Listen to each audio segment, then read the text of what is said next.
Use your common sense.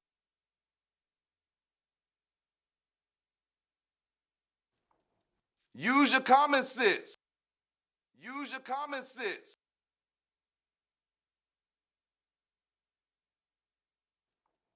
Use your common sense.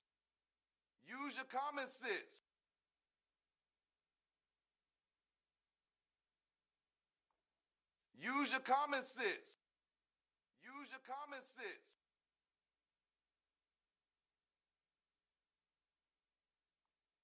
Use your common sense. Use your common sense.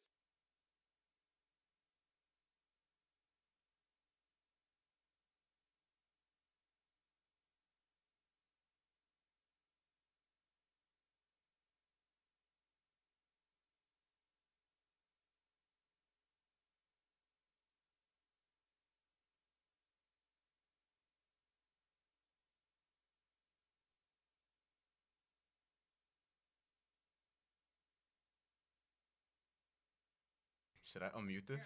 We're good. All right, guys. Thanks for joining the Ain't Hard to Tell live podcast. Second time we're doing this. Good to be here. Bryan, how you doing, man?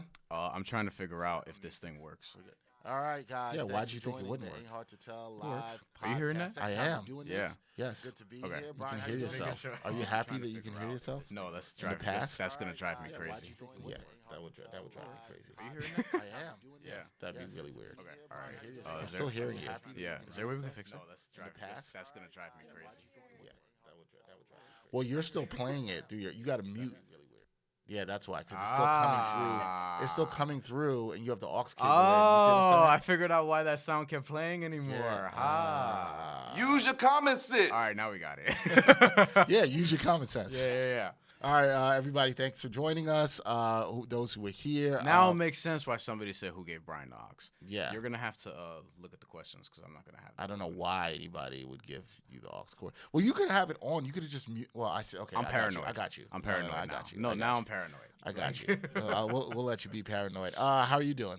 I'm fine. I'm busy, like you are.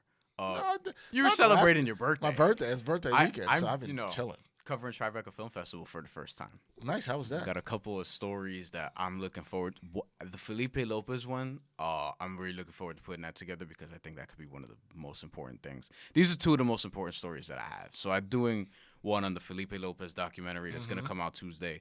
A lot of people are doing stuff on that, but I'm also doing something on that. Got to sit down with him and Jonathan Hawk, director of the film. He also directed Saw that. One and Not Done and Through the Fire and a couple other notable ESPN 30 for 30s. So we talked about that, and I don't want to go into too, much detail just because. Don't ruin it for people. Right, because the film is coming out, which I've already screened, and I'm doing a story on it, and I obviously want people to read that, and it's going to be on Slam for those of you who are curious. And the other film is called The Woman's Work, an NFL Cheerleader's Problem. NFL Cheerleader which Problem. I'm going to check out this week, and then we're going to talk about that next time we're on. I At was- least part of it. Yeah, I will say this is premiering. It's an independent film, unlike 30 for 30. It's an Right. independent film. The cinematographer's name is Yu Gu. She's from China. Mm. Yugu. Features Lacey and Maria, two former NFL cheerleaders who had to basically fight for themselves. So let's say. I'm very intrigued by this story Yeah. because I actually know a NFL cheerleader who I'm not sure. She's on the dance team for the Arizona Cardinals, but we went to school together. And HBO Real Sports, I think it was about a year ago, maybe a year and a half ago, did this really good piece about NFL cheerleaders and whether they were, compensated fairly and sort of the treatment and the sexism around it. Yeah. So I'm very intrigued to see this piece. I think you told me there's some stuff from that HBO Real Sports piece Yeah. that's used in it. Yeah, a couple things there. It's very eye-opening. I will say that much. I encourage men to watch it, especially with women if you could. But I also encourage all women to watch it. A lot of my friends who are women, I've sent them the link. Be like, yo, check this out while you have the chance. And yeah, it's really, really interesting. I don't want to get into too much detail. That story is another one I'm working on. So yeah, busy weekend. All right. Well, as we are doing this, Yeah. NBA playoffs are now into the second round. We're into the semifinals. We haven't been here since Damian Lillard's buzzer beater. Yo, man. Yo. Where do you stand on everybody saying that that's a bad shot? What? Here's the thing. Paul George wasn't wrong when he said it was a bad shot for most people. Right. Right? Like Damian Lillard. Like There's two people that's a good shot for. Damian Lillard and Steph Curry. Yeah. That can get it off the dribble and shoot that. There's a couple other people I might be like, I don't necessarily want them taking it, but they have the space and guts. Like Clay could do it, and maybe Kyrie could do it. I'm not as confident in him hitting it as those guys. The thing is, 37 feet out, off the dribble, at an angle, going to his right, where a lot of right-handed basketball players like to go off their left to shoot. Yep. You know what I mean? I'll say what I said. I tweeted it that night. I said that is the best series-ending game winner I have ever seen. And yeah. And here's the thing, man. Yeah. When I was watching that game, and I was texting with my boy, and I was saying that, because I was kind of rooting for OKC to push this, and I saw it. I just saw the collapse. You could see it, and I was like, this is one. I think when they got to they were up 8 like 3 minutes ago. The turnovers, the way they were missing free throws, I just had this bad feeling. I was like, this isn't going to end well. When you watch sports a long enough time, you kind of see the way these things start snowballing. Yeah, you can see them early. And you're like, unless somebody steps up big, and I thought they might have been okay when Paul George hit that shot to put him up 2, but then they came right back down. I think it was C.J. McCollum got a layup. That tied it back up. They go back the other way. They missed a shot, and this sets up Damian Lillard. And here's the thing. When Damian Lillard crossed half court, I could just tell the way where he got about the 38, 37-foot mark, the way he was dribbling, I was like, oh, he's pulling up for 3, right? But then when it got to 4 and he was still at the 37-foot mark, that's what I'm saying. I was like, oh, he's going to pull up from here. And this is kind of crazy.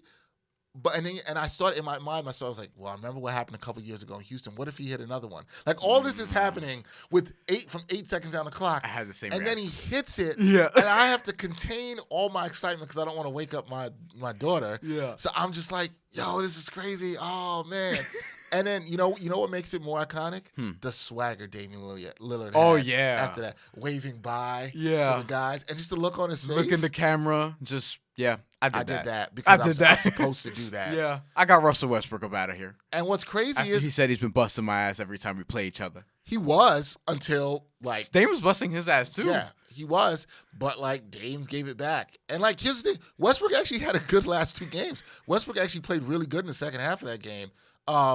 And Paul George was amazing, but Damian Lillard was just, man. I had a very similar reaction. I had a very similar experience because as I was watching him cross half court and he was sort of waiting, I remember I was sitting down and I actually stood up with about 5 seconds left. I'm like, he's not about to shoot from out there. And I'm thinking in my head, I'm like, wait, they got to set up this play. Like, what is he doing? I'm almost like a coach in this instance. You know what I mean? Like he's dribbling out the clock or whatever. 5, 4, he's still 37, 38 feet away from the basket. And I'm like, yo, what is he doing? And then he steps back to the side, back and to the side, to his right side. And I'm like, no way. And as soon as he releases it, I'm like, that's not going in. And but it did. Insane. I yelled. I almost woke up my mom. Like, for real. Like, I yelled because everybody was sleeping in my house. I didn't know how to react because that was the craziest game winner I ever saw. I just yelled. I grabbed my phone. I was like, I got to tweet. I had to tweet something because I was going legitimately insane. And I was also happy for Dame Lillard just from the standpoint of like, yo, they kept that team together after getting swept by New Orleans last year. They stuck with it. Yeah, they stuck with it, which is what I think more teams should do as opposed to firing coaches. Continuity matters. Yeah, as opposed to firing coaches every 2-3 years or so. And then with Portland, they kept it together. They're not much different than they were last year.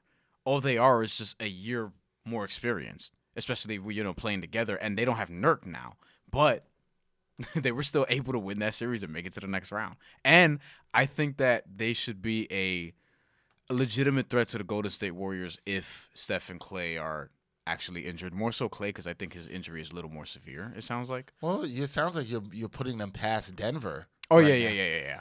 Really? Yeah. I have them beating Denver in 6. I wanted to go 5, but Denver's home. You know what? I have them going past Denver in 6.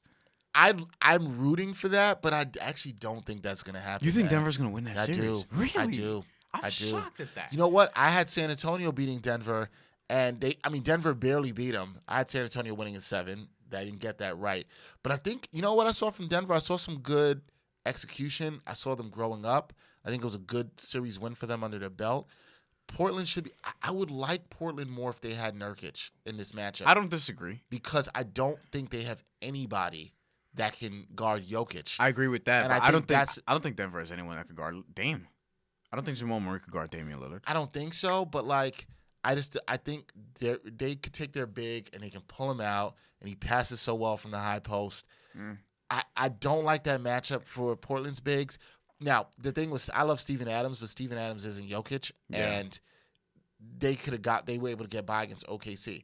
I'm gonna pick Denver in 7. I think Denver's gonna go into a 7-game series again. I think they're gonna win in 7. Are you concerned about Jokic's fatigue at all late in games?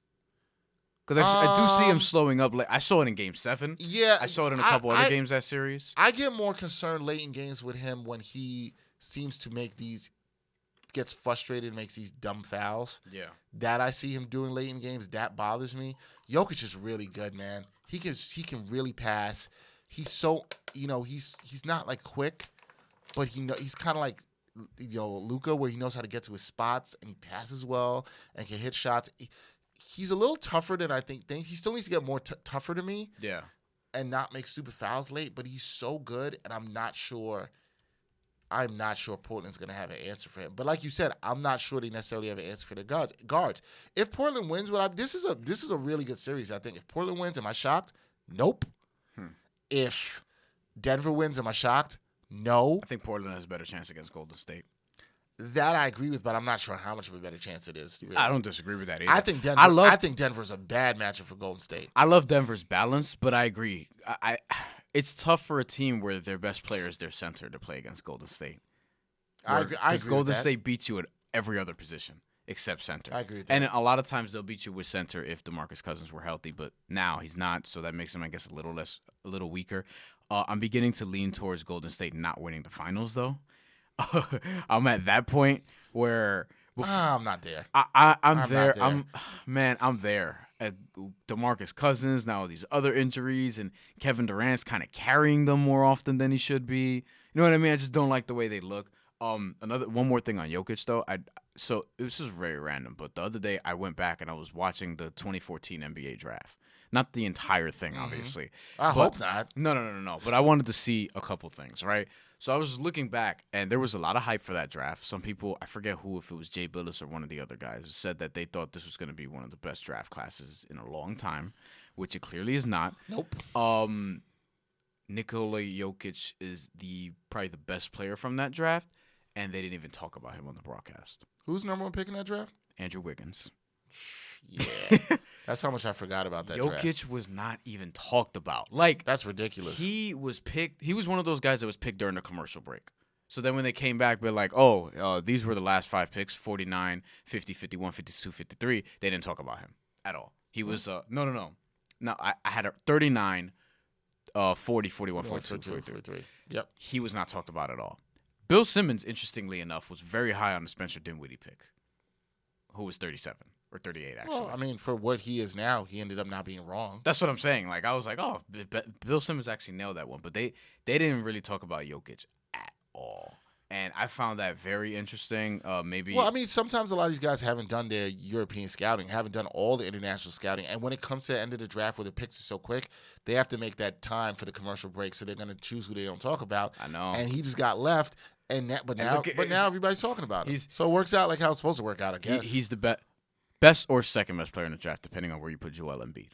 Because Joel Embiid's also there. Joel Embiid's probably the best player in that draft. But Jokic has done the most. Who else was taken in that draft? So we got Andrew Wiggins, Jabari Parker, Joel Embiid, Aaron Gordon, Dante Exum were the top 5. Wow, that's a lot of disappointments. And that was a lot of potential, though. Because I remember that draft class, too, being, very hyped. Dante Exum was this big mystery. I was really high on him. How could you not be if you see him? It's like, he was very raw. The thing with him is he's super young, too. He's still young. Injuries, man. Yeah. But then this year, he didn't shoot the ball well. So then you got Marcus Smart 6, who I loved in that draft class. And if he came out the year before, he would have been picked, very high also. He's a good role player. Yeah. So. But 6 overall. Julius Randle. 6 overall. I don't know if you're mad at that, but you probably expect a little bit more. Julius, but I like him a lot. lot. You got Julius Randle. Julius Randle was right after. I'm still high on it. Still think could be good. He's gonna. Look. There are some people saying that certain teams, if they don't get one of those big free agents, should go for guys like him and Tobias He can Harris. play. His defense looked a little better this year too, so we'll see. I just don't think he's a fit in New Orleans with Anthony Davis. You No, know what I mean? I So agree. I don't think feel like they can't be on the same floor. I mean, at the same time. Nick Stauskas, Noah Vonleh, Elfrid Payton were round out the top 10, and Noah Vonleh was good this year, but other than that, he was better this year. And then the 11 through 14, the rest of the lottery: Doug McDermott, Dario Saric, Zach LaVine, who you like more than I do, and T.J. Warren. So where did you get? You don't that like Zach from? LaVine, though? No. Oh. Where did you get that from? All right. Not high on Zach LaVine. Probably Jamal. No, it's Murph. It's Jamal. Yeah, I was like, that's not me. Because he likes athletic dudes and I don't. Like not that I don't, but like. How do you like Jamal Murphy? Jamal Murphy. Jamal Murphy, we like you. I would like to ask him how he likes it's not that I don't shot selection of Zach Yeah, LaVine. it's not that I don't like athletic players. Zach LaVine's also horrible defensively. I think athletic players are overrated. I happen to agree with you. Which basically is my Damian Lillard, Russell Westbrook. That's been my Damian Lillard, Russell Westbrook argument since we started this podcast. I'm like, I prefer Dame's skill level over Russell Westbrook's athleticism. Not to say that Russell isn't skilled, because he's very skilled. I want to Especially talk about Westbrook too, though, in terms of the playoffs. I think Westbrook, I've been saying this for years, gets way too much people down on him than they should. Now, here's the thing. I don't disagree with that. And he's not like people my look at what player, he's but, not, and people look at what he can't do. But he's not like he's still a top 15, 20 player. The problem with Westbrook right now is his shooting went from competent to bad. Yeah, that's the problem right now. If the Thunder people now, because the question is, how are the Thunder going to get better? We haven't spoke about this since they got eliminated since that shot. I don't know how much they can do to get better. They have a lot of money tied to two guys. They don't have a lot of flexibility. Their bench sucks. Raymond Felton was playing. Everybody, if you know how I feel about Raymond Felton, you know what was bad? I'm going to tell you what was bad. I think it was so they got eliminated 5. Game 4, I'm not watching the game. I think I was actually like editing something. It might have been like the podcast, and I was in like another room, and Marguerite comes and she's like, "Hey, babe, Raymond Felton he's playing. He scored because she knows how much I care." Because she knows you wanted to drive him to the airport when he was at the Knicks. Just wanted to get, and I'm like, and I was in the kitchen, and I was like, "What?" And I was like, "Felton is playing?" And then I go into the living room, and it's like Felton has 8 points. I was like, "What?" It's funny. I wonder. Do you remember "Short Summer" by Joe Budden? No. Where he had a line, something you tried to get the point, but you was Chris Duhon. So where's Ray Felton when you need him? When he rhymed over Dear Summer. Yes. Dear Summer. Yes. So where's Ray Felton when you need him? That That was at the time where he was like, all right, and was killing. Yeah. Now, his first stint with the Knicks, I loved him. Oh, he's like, look, to this day, I'm like, he very well could have been an all-star that year. And he played. I just loved how he played. That was fun to. I had like basketball, like local New York basketball, and we're lumping Brooklyn into that now. Yes. But in my lifetime, that's been some of the most fun basketball to watch. Oh yeah, Ray Felton, Amari Stoudemire for 50-something games before they traded for Melo. That's not a slight to Melo necessarily, but they needed a while to figure that out and fit it. But the pick and roll with Felton and Amari was so good. Yeah, Amari was an MVP candidate. Yeah. Like he looked so rejuvenated. It was crazy. Sad, those were actually great times for Knicks fans. And then they had to make that. They shouldn't have traded Felton. Like if they kept Felton and maybe traded everybody else. It's not they shouldn't have made the trades. They shouldn't have gave up everything they gave up in that trade. Yeah. I still believe that to this day, even though Knicks fans will say, "Oh, but the Knicks got the best player in the deal, and all those other guys. What were they going to do with all those other guys?" But I'm like, look, man. And I mean, the trade in terms of value, what they ended up giving up, and what the Nuggets ended up getting, what these things turned into, and what the Knicks got, it's not a bad trade. I'm not killing the trade. What I'm saying is, they gave up way too much of their flexibility. They could have waited. Yes, yeah. That's the issue. It's not that the value trade for both teams were bad. And we're gonna go into this rabbit hole, but man, if they had Melo and Gallo and Wilson Chandler and Felton and Amari, or if they also and then they had the leverage to make a different trade and get Chris Paul, or just to sign Chris Paul. Yeah. They could have done that. All that stuff could have. I'm not going down that rabbit hole. Yeah. All stuff could happen. Because y'all are about to get RJ Barrett, so you're good. My point. Yeah, whatever. my point is. You don't like RJ? When you look at, that's not what I'm saying. when you look at the Thunder, the Westbrook getting blamed for the series loss is ridiculous. Okay? Yeah. It's not totally his fault. When you look at that team, they had no help. I don't think so either. Now, here, Westbrook's shooting has not been good. But who else is going to shoot on that team? See, this is the problem: is their good shooters on that team are really Paul George and Terrence Ferguson. I think that's probably it. Terrence Ferguson is a knockdown. Terrence Ferguson shooter. came down and played pretty good. But he's not. He's not a dude where you're gonna rely on him necessarily. You know what I mean? Like, you want him to be sort of a 3-and-D guy, but you're not giving him the ball to create his own shot. That's all. The only guy you have that could do that is Paul George and Russell Westbrook.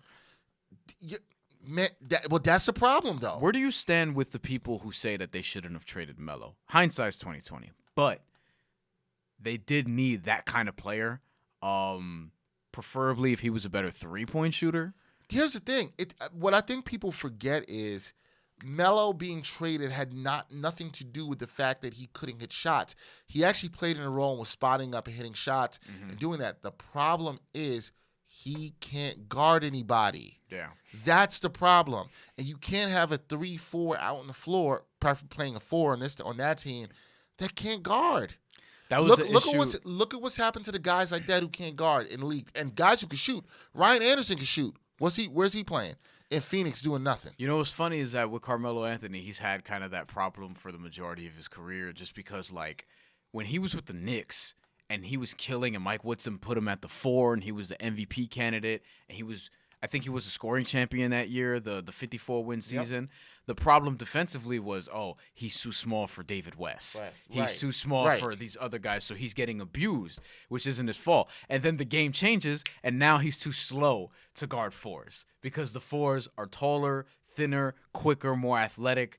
And, he's an older dude whose game is not really predicated on fast twitch muscles and athleticism and things like that. Yeah, but right, and that's part of the thing is he's an older guy, and I think the Thunder were actually, as much as I like Melo, and I'm a fan of Melo, he can't guard, and I think that's the reason he doesn't have a job right now. It's not that he can definitely. He needs to come off the bench. He needs to be a 6-man. That one, he has to accept that. I think it's two things. He has to accept that, and as a 6-man, you might be willing to live with some of the defensive liabilities. Starting, no.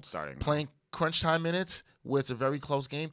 That's what sucks. You can't keep him on the floor because who's he going to guard? Unless you have, like Oklahoma City did have good defenders around him. I think this year probably would have been a better fit because now they're a better defensive team. Well, maybe if you have a Roberson on the floor, that works. But the problem with Roberson too is he can't shoot. Well, yeah. See, I think and Melo are like. I think if Roberson was playing and he was starting Westbrook, Roberson, Paul George, Melo, Steven Adams, now or Grant. Yeah, when you want to go smaller so you can get some shooting. The problem is you're still going to get Melo attacked a lot in pick and roll. That's what I would do if I was another coach. Oh, yeah. I'm trying to attack him all day. Yeah. That's what's going to happen. Because the other 5 guys, Westbrook's an okay defender. Paul George exceptional. Roberson's exceptional. Yeah. And Grant's really good switching. Adams is still really good at his side switching. The problem is they need shooting, but you need a shooter. They need another good 2-way player. Yeah. Ferguson looks like he could be that, but he has to either take the next level. But you know what it comes down to? Westbrook's got to shoot better. Yeah. Westbrook's got to be a competent shooter. Now, I don't want to blame everything on Westbrook because I still think Westbrook gives you a lot of good stuff for rebounding. His passing is better. He deferred to Paul George. People didn't give him enough credit for that this year. But I don't know how you improve that team unless he becomes better at the shooting. Westbrook's never been a great shooter. He's not going to be a great shooter, but he has to get back to competent. His numbers from the MVP season to now have gone down. Yeah. And as much as I like Westbrook, I can't defend that. And I've never said Dame's a better player than him. We talked about in the last podcast, the non-live one we did, where is Dame a top 2-point guard? And that was before the shot. And we both were like, yes. Yeah. I'm putting him over Kyrie right now. Yes. Yeah. I'm fine with that. Some people will say, but Kyrie did X, Y, and Z in the championship, and I'm like, no. Right now, Dame is playing at a higher level. And Kyrie's had a good season, a really good, his best season. But I think Dame is right now the better player. I think so too. I think most people are really would take him. I think so too. And look, there are people trying to argue that he's better than Curry because Curry has a lot of help, so it kind of clouds what people think of him. No. I'm not going that far. You're devaluing Curry. I will say this, though.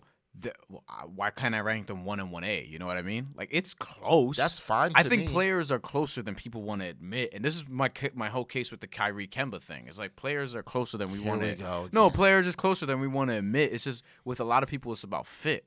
You know what I mean? Like, Lillard would actually be a perfect fit for Golden State if him and Curry were to swap out, for example. You know what I mean? I don't think much would change. Maybe he won't be as good, and I think Curry's a better passer, so he deserves credit for that. But as far as like those level of guys, it's not that much that changes, man. As we're doing this and we're doing this live podcast, the Celtics Bucks series has started. That is one of the second round matchups. We'll talk about Shout that. out to Josue, he's there. I have been nervous about. So making my pick now. I'm not going to get crazy about what I've seen. Bucks in 5, and I think that's not going to be the case. Do you know what the score is right now? What's the score? The Celtics are up 26-19 in the second quarter. That's fine. Here's the thing. I've been feeling weird about this series. I have this weird feeling the Celtics are going to play good. I have a weird feeling too. I have a weird. I say 5 with no confidence, but I'm going to change my pick. That's not really my pick. I've been leaning about this. I've been thinking about this last couple of days. You're going Celtics. I'm going Celtics in 7. Oh my god. I'm going Celtics in 7. I'm going Bucks in 7. Now, I think it's definitely going 7. I'm going Bucks in 7. I think this is definitely going 7. I think the Celtics got it together a little bit, but I also think that Milwaukee's different, man. Granted, today's not going how it should, but it's early. It's only a 7-point lead. We saw just in the last round, we saw Orlando take it to Toronto in Game 1. We saw the Nets beat Philly in Game 1. Like these sort of. But here's the thing: Boston's better. Boston's a good deal better than those teams. Here's the thing with Orlando and the Nets. I thought they could win a game. Orlando, I didn't think was going to win a game, but if you kind of look, Orlando was playing good. No, I don't know if I did. I think you did have Orlando winning a game. Yeah, I might have actually. Not game 1. Orlando was playing good at the end of the season, and the defensive rating, they played really good, and Steve Clifford had those guys playing good. Now, I didn't think Detroit was going to win a game, as didn't happen. Right. The Celtics, well, people look at it, they'll say Indiana was close in those series, in those games. However, I'm not surprised at that because Indiana plays hard. What I did like from the Celtics was their defense looked good. Mm-hmm. That's what excited me. And right now, when I'm looking at this game, their defense also looks good. I'm going Celtics to 7, man. I got this weird feeling about it. I think the Celtics are gonna get it done. I know it pains you because you love the city of Boston so much. I know it pains you to give them any love, but I think they're gonna do it. You better relax because if we in the future have a live show in Boston, I might not make it out of there. So you better calm down. I'm not gonna worry. I know I'll make it out of there. I don't know if you will either. Why would I not? I was there a couple weeks ago. I made it fine. They love me in Boston. Yeah, when you're there with AccuWeather, it's different. No, I've been there non-AccuWeather. If you're there representing the Ain't Hard to Tell podcast, it might be different. That's true. I've been there on behalf of a Backpack Project. But yeah, we gotta do a live show. From Boston, live from the TD Garden. Oh man, no. I want to do live from the Green Monster at Fenway Park. That's what I want to do. Give me that. I'll sign up for that. Oh, what's it called? So, I think Milwaukee's gonna win in 7, but I hear you on all your points, and I do. It wouldn't shock. I think it's kind of close to a pick 'em. I think Malcolm Brogdon is not going to be Malcolm Brogdon for right away. You know what I mean? Right. So that kind of concerns me a little bit because he is an important player on that team. He's a 50, 40, 90 guy. But I'm just not. The way Giannis plays, there's something about him where I'm just not picking against him until he actually loses. Like, I'll be late to that party. Well, actually, no. I'll pick against them in the conference finals if they play the Raptors. But other than that, I actually think the Raptors are. I picked them to go all the way, not all the way into the finals. Me too. I have them going to the finals. I think I might reevaluate. And I think Orlando woke them up, and I think they're balling right now. I just like because they can switch everything. You saw Kawhi Leonard yesterday. I think Philly. I want to give Philly 2 games. But I feel like no. I think Philly's gonna lose in 5. I think I'm taking Raptors in 5. But I think would it shock me if Philly wins the second game? No. What do you do with Brett Brown? It depends how they lose these 5 games. I don't like saying that until if they look like they look like they did yesterday for 5 games. Out right. For the majority of 5 games. So I have a friend who's not high on his and I'm not saying that he should be. Because I'm not that dude. And I also think that coaches get like it's easier to fire the coaches than to fire the players. You know what I mean? Then to rebuild the roster. But you have to ask yourself, what's the problem? Like, I got to see how they look. Like, let's see how they bounce back in game 2. Benjamin Simmons. Yeah, I think that's a huge part of the problem. But what does that have to do with Brett Brown? Nothing. We'll see what happens if they put Ben Simmons on Kawhi Leonard, because I think that's what they're gonna have to do defensively. How long? How much stretches can you do that? That's the thing. You see this? What you I'm not saying that's gonna work, because I think Kawhi is the second best player in the world right now. You know what I'm saying? They can't. After Kevin Durant. They can't have, because LeBron's not playing. They can't have JJ Redick chasing him around. Oh, he's a liability defensively. He's like, it's not. The problem with Philly to me is, well, it's easy to say Ben Simmons just not shooting. The other problem to me is their bench isn't good. I was gonna say that. Yeah. The bench is not the good. Raptor. Well, first of all, Mike Scott is still hurt, and that's actually That's big for a team with no bench. Because he's the one guy I trust to maybe hit a shot. That's your sixth man. Yeah. He hit that game winner, essentially a game winner the series, against the Nets. Yeah. Right. Yeah. He hit that game winner there. And that's one of your best. But I think that's their best 3-point shooter this season by percentage. I think he was their best shooter this season. Sixers starting 5 is really good. How they stagger their minutes and why they have to because their bench is weak is interesting. They have the second best starting 5 in the NBA. Yeah. So in terms of talent. But man, Gordon Hayward, man. It's looking good. Gordon Hayward's looking good, man. I know. And that's part of the reason Gordon Hayward's starting to look like old Gordon Hayward. Yeah. And he's starting to look good. And I'm telling you, man. Hey Matt, do you miss him? I want to ask him. Our boy Matt Feniz is no. He probably does not miss Gordon Hayward. He still will tell me it's not. Like, he's the reason I think if he plays good and Jaylen Brown plays good and they're playing like they played defensively in the last series, they got a shot. I'm with you. I still think it's going 7, and I think we will have a very fun Game 7 to talk about. But, yeah. It could be good. I think Milwaukee is just, man. Man, I'm telling you, these bench guys and Celtics are looking good. I know. They're looking good. I don't know. Scary Terry. We're not allowed to, like.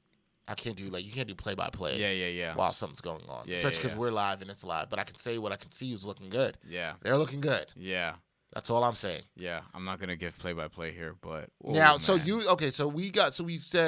said, what'd you say? You like Denver in 7.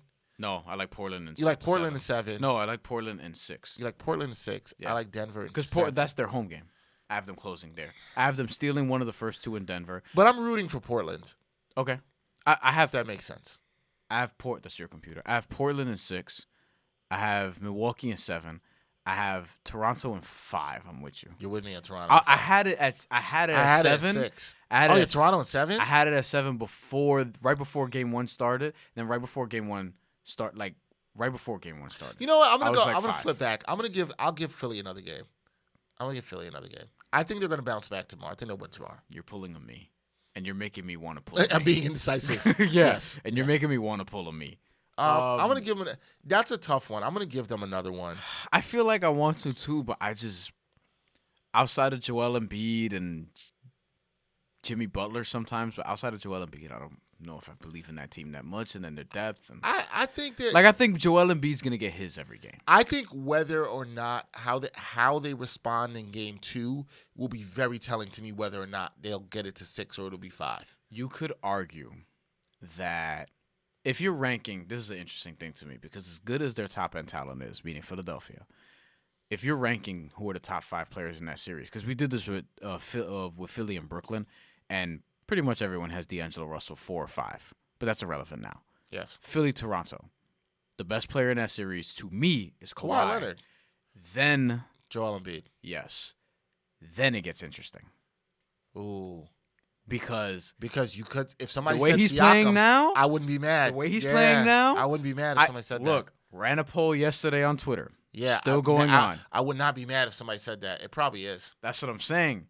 With Pascal Siakam, the way because he was very good in the regular season, averaging roughly 17 and 7. But his last couple games has been but really good. But in the playoffs, he's at 23, 24 points a game now or something like that. Maybe more. Maybe more than that. And he dropped, 30 how much did he have yesterday in Game 1? 32, something like that. Yeah. Something like that. And Kawhi Leonard just went crazy. But right now, Siakam's playing better than any of the other dudes in Philly outside of Joel Embiid. Right now. I agree with that, and I would put him 3. Then I'd probably put Jimmy Butler 4. Mm-hmm. Then I probably would put, and this is Ben Simmons is lacking. I want to put him 5, but I could, if somebody said Tobias Harris, I wouldn't be mad at them for that. I'll probably put Ben Simmons 5 because he did show me what he was able to do against Brooklyn. Yeah. When he could attack and rebound. And here's the problem. Toronto's way better defensively than the Nets are. They have way more people that can switch. They can pack and play. They're smarter. deeper. They're deeper They're too. deeper. They got Jeremy Lin playing garbage time. Jeremy Lin's not a bad player. And I think when you're Ben Simmons and you have to face a defense like Toronto, they really can make the fact that you refuse to shoot look even worse. Mm-hmm. So it can look worse. That's the thing. I think Toronto's defense is too good. I think they can switch and give a lot of problems against anybody. That's why I'd love to see them play Golden State because I think that'd be a fascinating series. I think they they have a shot. I don't think they'd win, but I think they can give Golden State problems. They could, and I wouldn't be too surprised. Kawhi Leonard, people forget, this dude was the finals MVP in a series where he guarded LeBron James. Not that he limited LeBron James to like whatever, but LeBron James was a little less spectacular than his normal self because we hold him to such a high standard in that series. And conversely, Kawhi Leonard was really, really good. He was the reason San Antonio won that series. Yes, and he's done it before, and he's playing at a very high level right now. So before we wrap this up, I had this question, the one I was telling you about. Yeah. Clean slate, who would you rather have in your squad between these two right now? Pascal Siakam, Ben Simmons. Pascal Siakam. He has 72% of the votes. Wow. We're in triple digits. Wow. Wow. That's a lot of people are saying Siakam. And I know he's like good, man. I know people are like, he's, to use an old expression, he's the flavor of the month, so to speak. Right? But this dude, I think Siakam showed me enough, man, that he's more than just a flavor of the month. Right now, if people could vote on most improved player from now and include the playoffs, I think he wins in a landslide. I still think he's going to win the award. Oh yeah, and I think he should. And I think he should. He's the most improved player. But I think if you include the playoffs, he wins in a landslide because D'Angelo Russell wasn't as good as he was. He went sort of here, whereas Siakam is like the better player right now. And he's also really good both sides of the ball. That's the thing too. But I'm looking at some of the shots he's creating. By the way, but his footwork looks so good. But that's the difference for him. He can create, and then last year you would leave him open, and he couldn't hit the corner three. He couldn't hit. Now he can hit it. Now he could just stay there. And Kawhi, he's hitting like 34%. Kyle Lowry too. But Kyle Lowry has become a better playmaker this year, even though he's not hitting the shots because he doesn't have the pressure. Exactly, he's not. You can live with these games where he has 10 points and 10 assists. Yes, and you're like, oh, you'll be okay. That's what you're supposed to do, and just play hard defensively because which he's still really good at. Yes, on a championship team, he shouldn't be your second option. That was their problem before. Now you have Kawhi 1, Siakam 2, Lowry's probably 3, depending on where you put Serge Ibaka. But the fact that you have it that deep, Lowry and Ibaka as your 3 and 4, no, you're a championship contender. Easy. Yeah.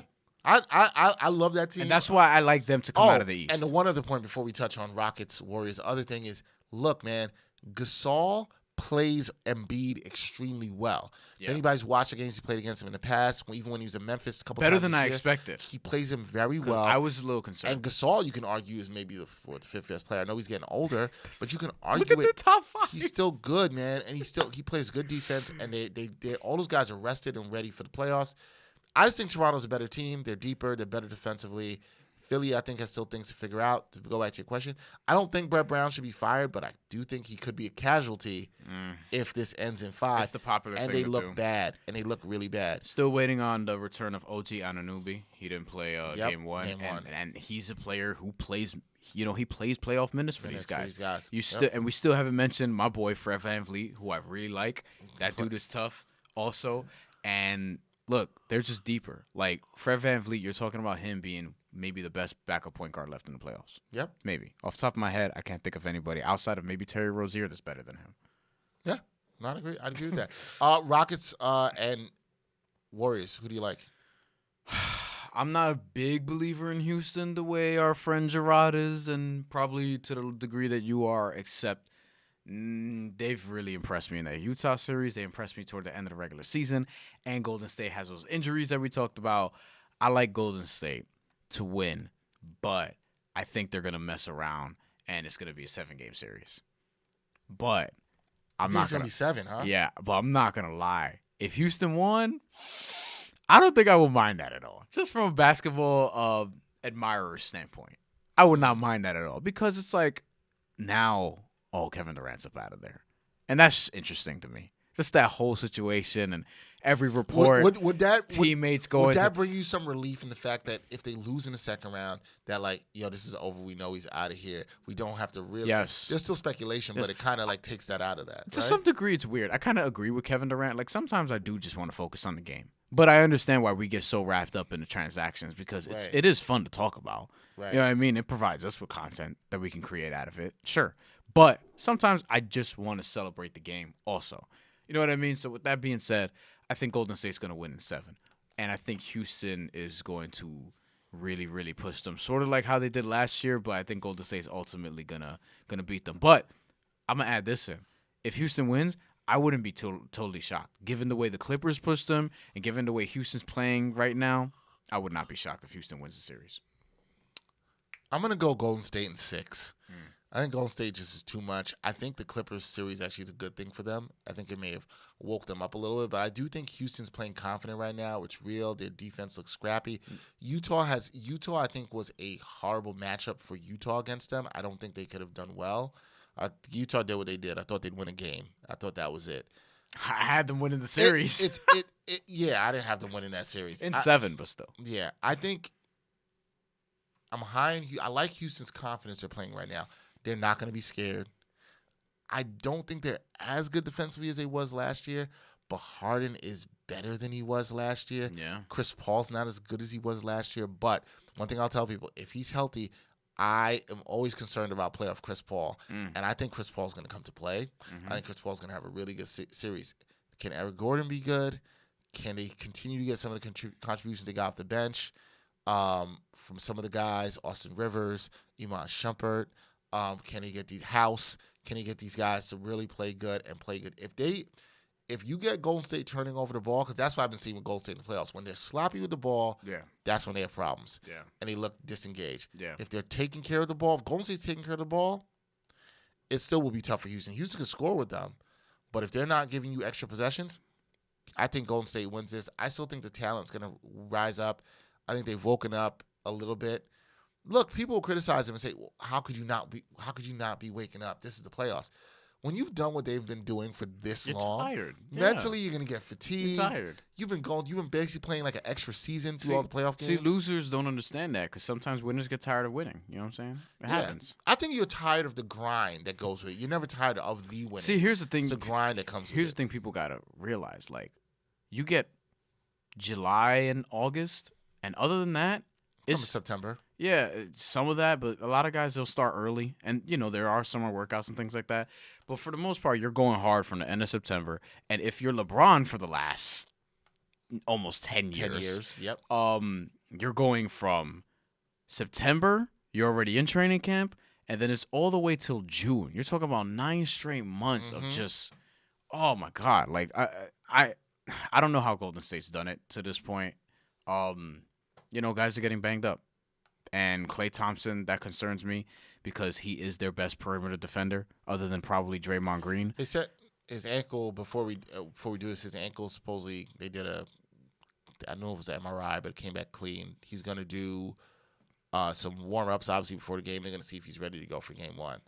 Now, if you have no Klay Thompson though, whenever I see a player's down on a team like Golden State, I look at Houston like, this is the one you got to try to steal. Draymond is going to have to guard James Harden as opposed to Klay Thompson now. Yep. And they were showing this is actually on ESPN this morning, per 100 possessions, James Harden averages something like 53 points against Steph Curry. Whereas against Klay Thompson, per 100 possessions, he only averages 29, which is a little below his average against like a regular defender. And that's a huge. But Houston's 53 points per 100 possessions. It's crazy. But Houston's going to do what everyone else tries to do. That's a point every other time he touches the ball. Yeah. They're going to try to put Steph Curry in those pick and rolls. Oh, yeah. Time and time with again. A bad ankle? Oh, my God. This game got close. With a bad Milwaukee, I'm telling you. Giannis ain't, look at his face. He ain't messing around. But, with a bad ankle, here's the thing I tell people. If you're fighting, if you're in a fight and you know somebody has a bad eye or whatever, they had eye surgery, you got to punch them in the eye. That's what you got to do. So if somebody has a bad ankle in a basketball game, you got to make them run around. You got to attack the knee. I was saying that before the Nets game against Joel Embiid, where he was doubtful, whatever, and then all of a sudden he's playing. It's like, no, you got to get him in motion. You got to run, pick, and pop situations where he's going to be moving. You got to switch him off and try to get him paired up with Karis LeVert or D'Angelo Russell, preferably Karis LeVert because he uses his speed more, or Spencer Dinwiddie because he likes to go downhill, so then he can move around. Like, you have to attack the weaknesses. So I'm with you. If they're playing Steph Curry and Steph Curry's healthy and good to go, I'm making sure he's running around the court. Have him follow around Eric Gordon all game. Yeah, I'm going to use that. Or also you're going to attack Steph in the pick and roll, as every team tries to do. Yes. Or because you're right. You bring up a great point. If they don't have Klay for game one, that is a huge loss because now you don't have somebody you could put on Harden, even though Harden's a handful for anybody, but he at least can make it tough, as the numbers prove, for Harden. But you've got to – I feel like if you're Houston, that might be the one you got to steal on the road, because if Klay gets the rest, they come back in game two and he's healthy – you would probably expect the Warriors facing a 1-0 deficit to come back and knock that up. But this is Houston's job. They got to try to get one in a row if they're going to make this a long series. If they lose the first two in a row, I think it could be very tough for them. But they got to try to win one of those the first couple of games. You put PJ Tucker on Kevin Durant, right? Yeah. Yeah.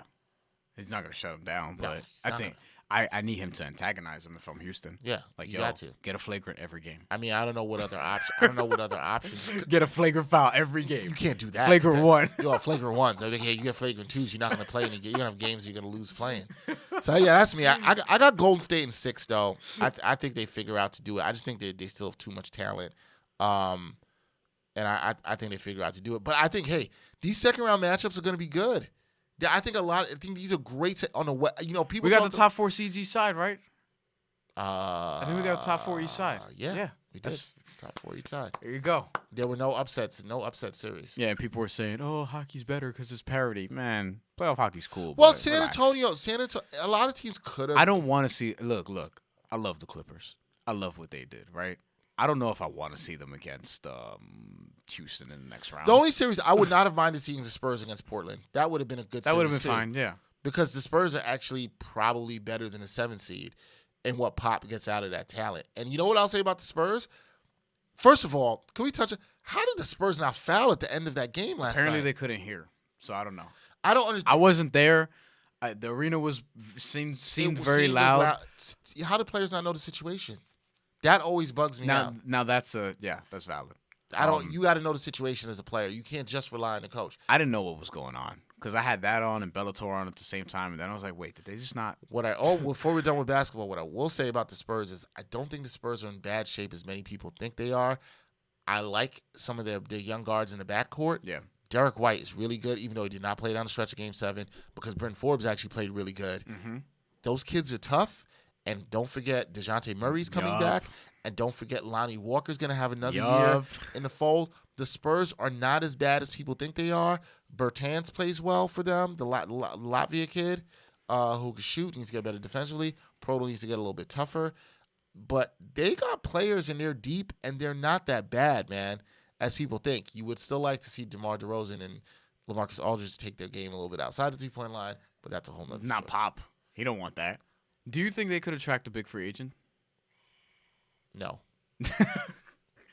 It's sad because I don't know if financially it's possible. I wouldn't say no. I think you got to get the right guy that maybe wants to go play in that culture. You know what's crazy? Kemba Walker. Put Kevin Durant on that team. Oh. And it would be very interesting. Oh, because you said culture. I'm like, he's not a Spurs culture guy. Kemba Walker might be though. But they don't need a point. They don't. Guard. No, they don't. Because it's funny because all their point guards, the guys you mentioned, Forbes, Murray, and Derek White, they are all converted shooting guards. I think. I don't know if Derek White is, but I know Murray is, and Forbes definitely is. They're gonna be able to play those guys at the 2. Those guys can shoot. White's really good because he can defend. He's gonna play someplace for a while, man. Rudy Gay's a free agent. Who played really good in the Game 7. He did. Played really good. Rudy Gay's a free agent. They're not gonna have much cap space next year. It's gonna be interesting. They're not gonna have much cap space at all. They would have to get creative and probably trade Aldridge or something, and I don't think they would do that. They just extended him. Yeah. Before it started last year. Yeah. No, so I don't think it's gonna happen.